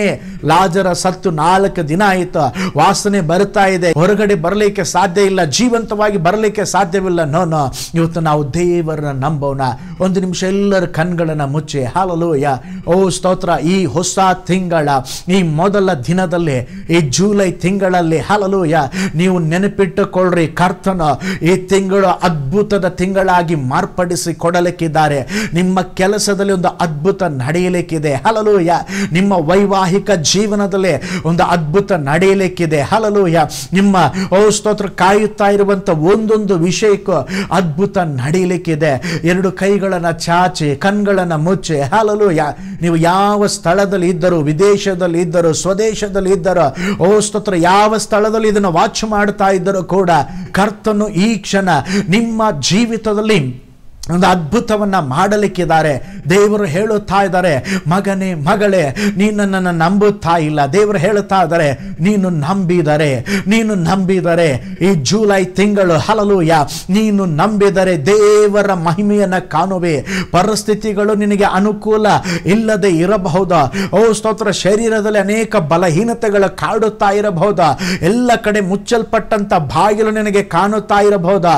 ಆದ್ರೆ ದೇವರು ಹೇಳುತ್ತಾ ಇದ್ದಾರೆ, ನೀನು ನಂಬುವಾಗಲೇ ಸನ್ನಿವೇಶ ಬದಲಾಗುತ್ತಾ ಇದೆ, ಪರಿಸ್ಥಿತಿ ಬದಲಾಗುತ್ತಾ ಇದೆ, ನಿನ್ನ ಸಮಸ್ಯೆ ನೀಗಿ ಹೋಗುತ್ತಾ ಇದೆ. ಯೇಸು ಸ್ವಾಮಿ ನಿನಗೋಸ್ಕರವಾಗಿ ಒಂದು ಹೊಸ ಬಾಗಿಲನ್ನ, ಓ ಸ್ತೋತ್ರ, ತೆರೆದಿದ್ದಾರೆ. ಹಲ್ಲೆಲೂಯ. ಓ ಸ್ತೋತ್ರ. ಕೈಗಳ ಮೇಲೆ ಕೆತ್ತಿ ಎಲ್ಲರೂ ಹೇಳ್ರಿ, ಸ್ವಾಮಿ, ನಾನು ನಿನ್ನನ್ನು ನಂಬುತ್ತೇನೆ. ಈ ಜೂಲೈ ತಿಂಗಳಲ್ಲಿ ನನ್ನ ಜೀವಿತದಲ್ಲಿ ಅಪ್ಪ ಒಂದು ಅದ್ಭುತವನ್ನ ಮಾಡ್ರಿ. ನನ್ನ ಕುಟುಂಬದಲ್ಲಿ ಒಂದು ಅದ್ಭುತವನ್ನ ಮಾಡ್ರಿ. ನನ್ನ ಕೆಲಸದಲ್ಲಿ ಒಂದು ಅದ್ಭುತವನ್ನ ಮಾಡ್ರಿ. ಹಲ್ಲೆಲೂಯ.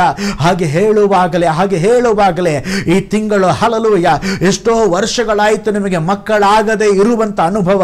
ಕರ್ತನು ಹೇಳುತ್ತಾ ಇದ್ದಾರೆ, ಈ ತಿಂಗಳು ಕರ್ತನು ನಿಮ್ಮ ಗರ್ಭ ಫಲವನ್ನು ಆಶೀರ್ವದಿಸಲಿಕ್ಕೆ ಇದ್ದಾರೆ. ಹಲ್ಲೆಲೂಯ. ಕೆಲವೊಂದು ವಿಷಯಗಳು ಮುಗಿಯಿತೆಂಬುದಾಗಿ ಬರೆದಿಟ್ಟ ಕಾರ್ಯಗಳನ್ನ ದೇವರು ಈ ತಿಂಗಳು ನಿಮಗೆ ಪುನಃಸ್ಥಾಪಿಸಿ ಕೊಡಲಿಕ್ಕಿದ್ದಾರೆ. ಹೇಗೆ ಸತ್ತ ಲಾಜರನನ್ನು 4 ದಿನಗಳ ತರುವಾಯ ಎಬ್ಬಿಸಿ ಕೊಟ್ಟರೋ ಅದೇ ವಿಧದಲ್ಲಿ ಮುಗಿದ ಅಧ್ಯಾಯಗಳನ್ನು ನಿಮ್ಮ ಜೀವಿತದಲ್ಲಿ ತಿರುಗಿ ನೀವು ಕಳಕೊಂಡಂತ ಕೆಲವು ಸಂಗತಿಗಳನ್ನು ದೇವರು ನಿಮಗೆ ಕೊಡಲಿಕ್ಕಿದ್ದಾರೆ. ಪಡೆದುಕೊಳ್ಳ್ರಿ. ಹಲ್ಲೆಲೂಯ. ನಂಬಿಕೆಯಿಂದ ಅದನ್ನು ರಿಸೀವ್ ಮಾಡ್ರಿ. ಹಲ್ಲೆಲೂಯ. Thank you Jesus. ನಾವು ಪ್ರಾರ್ಥನೆ ಮಾಡಿಕೊಳ್ಳೋಣ. ಪರಲೋಕದಲ್ಲಿ ವಾಸ ಮಾಡುವ ನಮ್ಮ ತಂದೆಯಾದ ದೇವರೇ, ಈ ಹೊಸ ತಿಂಗಳಿಗಾಗಿ ಸ್ತೋತ್ರ, ಈ ಮೊದಲ ದಿನಕ್ಕಾಗಿ ಸ್ತೋತ್ರ. ಈ ವರ್ಷ ಸ್ವಾಮಿ 6 ತಿಂಗಳು ನಮ್ಮನ್ನ ಕಣ್ಮನೆಯ ಹಾಗೆ ಕಾಪಾಡಿದ್ರೆ, ಈ 7ನೇ ತಿಂಗಳಪ್ಪ ಕಾಲಿಡುವಂತೆ ನಮಗೆ ಸಹಾಯ ಮಾಡಿದ್ರೆ ಅದಕ್ಕಾಗಿ ಸ್ತೋತ್ರ. ನಿನ್ನ ಕೃಪೆಗಾಗಿ ಸ್ತೋತ್ರ, ನಿಮ್ಮ ಆಶೀರ್ವಾದಕ್ಕಾಗಿ ಸ್ತೋತ್ರ. ಕರ್ತನೇ, ಈ ತಿಂಗಳು ದೇವರೇ ಸ್ತೋತ್ರ, ಎಲ್ಲ ದೇವ ಜನರಿಗೆ ಸ್ವಾಮಿ ಈ ತಿಂಗಳು ಆಶೀರ್ವಾದದ ತಿಂಗಳಾಗಿರ್ಲಪ್ಪ. ಈ ತಿಂಗಳು ನಿನ್ನ ಜನರೊಟ್ಟಿಗೆ ಸ್ವಾಮಿ, ಓ ಸ್ತೋತ್ರ, ಅವರು ಕಾದಿರುವಂತ ಒಂದೊಂದು ವಿಷಯಕ್ಕೆ ಬಿಡುಗಡೆ ಉಂಟಾಗ್ಲಪ್ಪ. ನೀನು ವಾಗ್ದಾನ ಮಾಡಿದಂತೆ ನೀನು ನಂಬಿದರೆ ದೇವರ ಮಹಿಮೆಯನ್ನ ಕಾಣುವಿ ಅಪ್ಪ. ನಿನ್ನ ಮಕ್ಕಳು ನಂಬುವ ಒಂದೊಂದು ವಿಷಯದಲ್ಲಿ ಅದ್ಭುತ ನಡೆಯಲಿ, ಬಿಡುಗಡೆ ಉಂಟಾಗಲಿ. ಹಲ್ಲೆಲೂಯ. ಓ ಸ್ತೋತ್ರ. ಕೆಲವು ಶರೀರದಲ್ಲಿ ಇರುವ ವ್ಯಾಧಿಗಳು ನಜರೇತಿನ ಯೇಸುವಿನ ನಾಮದಲ್ಲಿ ನೀಗೋಗ್ಲಿ. ಹಲ್ಲೆಲೂಯ. ಓ ಸ್ತೋತ್ರ. ಅದ್ಭುತ ಮಾಡುತ್ತಿರುವುದಕ್ಕಾಗಿ ಸ್ತೋತ್ರ. ಆಲ್ರೆಡಿ ಕೆಲವರ ಜೀವನದಲ್ಲಿ ಅದ್ಭುತ ಮಾಡಿಬಿಟ್ರಿ ಸ್ವಾಮಿ. ಅವರ ಕುಟುಂಬದಲ್ಲಿ ಅದ್ಭುತವನ್ನು ಮಾಡಿಬಿಟ್ರಿ ಸ್ವಾಮಿ. ಕೆಲವು ಕುಟುಂಬಗಳನ್ನು ದೇವರೇ ನೀವು ಕಟ್ಟುತ್ತಾ ಇದ್ದೀರಿ, ಅದಕ್ಕಾಗಿ ಸ್ತೋತ್ರ. ಎಲ್ಲ ಮಾಟ ಮಂತ್ರದ ಶಕ್ತಿಗಳನ್ನ, ಸೈತಾನನ ಕ್ರಿಯೆಗಳನ್ನ ನಜರೇತಿನ ಯೇಸುವಿನ ನಾಮದಲ್ಲಿ ನಾನು ವಿರೋಧಿಸುತ್ತಾ ಇದ್ದೇನೆ. ಹಲ್ಲೆಲೂಯ. ಓ ಸ್ತೋತ್ರ. ನಿನ್ನ ಜನರ ಜೀವಿತದಲ್ಲಿ ಇರುವಂತ ಎಲ್ಲಾ ಬಾಧೆಗಳು ನೀಗಿ ಹೋಗಲಿ ಸ್ವಾಮಿ. ಅಪ್ಪ ನಿನ್ನ ನಾಮದಲ್ಲಿ ಒಂದು ಅದ್ಭುತ ನಡೆಯಲಪ್ಪ. ಈ ವಾಗ್ದಾನವನ್ನು ಹಿಡಿದು ಪ್ರಾರ್ಥಿಸಿ ಅವರ ಜೀವಿತದಲ್ಲಿ ಒಂದು ಬಿಡುಗಡೆ ಹೊಂದಿಕೊಳ್ಳಲಿಕ್ಕೆ ಸಹಾಯ ಮಾಡಿರಿ. ನಿನ್ನ ಜನರು ಸ್ವಾಮಿ ತಿಂಗಳು ಕೆಲಸಕ್ಕೆ ಹೋಗುವಾಗ ಬರುವಾಗ ನಿನ್ನ ದೈವಿಕ ಆಶೀರ್ವಾದ ಉಂಟಾಗಲಿ. ಕೈ ಪ್ರಯಾಸಗಳನ್ನು ಬ್ಲೆಸ್ ಮಾಡ್ರೆ, ಶುಭವು ಕೃಪೆಯು ಹಿಂಬಾಲಿಸಲೆಂಬುದಾಗಿ ನಾವು ಪ್ರಾರ್ಥಿಸ್ತೇವೆ. ಅನ್ನಪಾನಗಳನ್ನು ಆಶೀರ್ವಾದ ಮಾಡ್ರಿ ಕರ್ತನೆ. ಸಕಲ ರೋಗಗಳಿಂದ ವ್ಯಾಧಿಗಳಿಂದ ತಪ್ಪಿಸಿ ಕಾಪಾಡ್ರಿ ಕರ್ತನೆ. ನೀವು ಆರೋಗ್ಯದಾಯಕನಾಗಿರಿ. ನಮ್ಮ ಕುಟುಂಬದ ಸ್ತೋತ್ರ ವೈದ್ಯನು ನೀನಾಗಿರು ಸ್ವಾಮಿ. ಹಲ್ಲೆಲೂಯಾ. ಸ್ತೋತ್ರ. ನೀವು ನಿನ್ನ ಜನರನ್ನ ಆಶೀರ್ವದಿಸ್ರಿ. ಈ ತಿಂಗಳೆಲ್ಲ ಕಣ್ಮನೆ ಹಾಗೆ ಕಾಪಾಡ್ರಿ. ಅದ್ಭುತ ಆಲ್ರೆಡಿ ಎಷ್ಟೋ ಕುಟುಂಬಗಳಲ್ಲಿ ಮಾಡಿದ್ದೀರಾ. ಅದ್ಭುತ ಸಾಕ್ಷಿ ಕೇಳಲಿಕ್ಕೆ ನಮಗೆ ಕೃಪೆ ಕೊಡ್ರಪ್ಪ. ಈ ಜೂಲೈ ತಿಂಗಳಲ್ಲಿ ಯೇಸುವಿನ ನಾಮದಲ್ಲಿ ಒಂದೊಂದು ಕುಟುಂಬಗಳನ್ನು ನಾವು ಬ್ಲೆಸ್ ಮಾಡ್ತೇವೆ ರಾಜ. ಒಂದೊಂದು ಕುಟುಂಬದ ಮೇಲೆ ಅಪ್ಪ ನಿನ್ನ ಪ್ರಸನ್ನ ಮುಖದಿಂದ ಅಪ್ಪ ನೀವು ನೋಡಿ ನಿನ್ನ ಜನರನ್ನ ಆಶೀರ್ವದಿಸಬೇಕೆಂಬುದಾಗಿ ನಾವು ಪ್ರಾರ್ಥಿಸ್ತೇವೆ. ನನಗಾಗಿ ಪ್ರಾರ್ಥಿಸರೆಂಬುದಾಗಿ ಯಾರಾದರೂ ಸ್ವಾಮಿ ದೇವರ ಸ್ತೋತ್ರ ಕೇಳಿಕೊಂಡಿದ್ರೆ ಆಲ್ರೆಡಿ ಆನ್ಲೈನಲ್ಲಿ ಅಪ್ಪ ಆಲ್ರೆಡಿ ಕೆಲವರು ತಿಳಿಸ್ತಾ ಇದ್ದಾರಪ್ಪ, ಅವರಿಗಾಗಿ ನಾವು ಪ್ರಾರ್ಥಿಸ್ತೇವೆ ಯೇಸುವಿನ ನಾಮದಲ್ಲಿ. ಅವರೆಲ್ಲ ಪ್ರಾರ್ಥನಾ ವಿಜ್ಞಾಪನೆಗಳಿಗೆ ಅಪ್ಪ ಒಂದು ಅದ್ಭುತ ನಡೆಯಲಿ ಸ್ವಾಮಿ.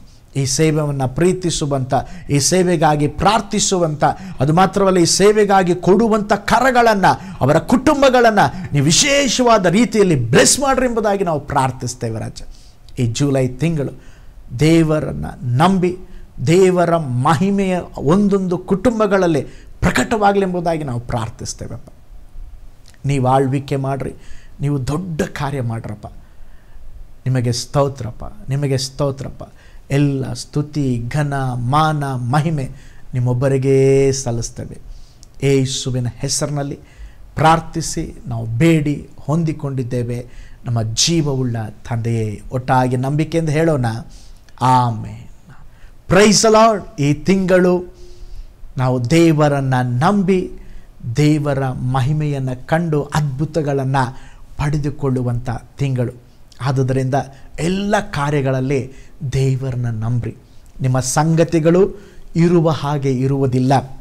ಒಂದು ವೇಳೆ ಎಲ್ಲ ಸಂಗತಿಗಳು ಕೆಂಪು ಸಮುದ್ರದ ಹಾಗೆ ಕಾಣುತ್ತಾ ಇರಬಹುದು, ಹಿಂದುಗಡೆ ಫರೋಹನ ಸೈನ್ಯ ಬರ್ತಾ ಇರ್ಬೋದು, ಮಾರ್ಗವಿಲ್ಲದ ಅನುಭವ ನಿಮ್ಮ ಜೀವಿತದಲ್ಲಿ ಇರಬಹುದು. ದೇವರನ್ನ ನಂಬ್ರಿ. ಮಾರ್ಗ ಇಲ್ಲದ ಸ್ಥಳದಲ್ಲಿ ಕೂಡ ಈ ತಿಂಗಳು ನಿಮಗೋಸ್ಕರ ದೇವರು ಹೊಸ ಮಾರ್ಗಗಳನ್ನು ತೆರೆಯುವುದನ್ನು ನೀವು ಕಣ್ಣಾರೆ ಕಾಣುವಿರಿ. ಅದು ಮಾತ್ರವಲ್ಲ, ನೀವು ದೇವರನ್ನ ನಂಬ್ರಿ. ನಿಶ್ಚಯವಾಗಿ ಈ ತಿಂಗಳು ಅನೇಕ ವಿಷಯಗಳಲ್ಲಿ ದೇವರು ನಿಮಗೆ ಬಿಡುಗಡೆಯನ್ನು ಕೊಡುತ್ತಾರೆ. ನಿಮಗಾಗಿ ನಿಮ್ಮ ಕುಟುಂಬಕ್ಕಾಗಿ ನಾನು ಪ್ರಾರ್ಥಿಸ್ತೇನೆ. ನೀವು ಪ್ರಾರ್ಥಿಸಿ ದೇವರ ಅದ್ಭುತವನ್ನು ನಿಮ್ಮದಾಗಿಸಿಕೊಳ್ಳ್ರಿ. God bless you all.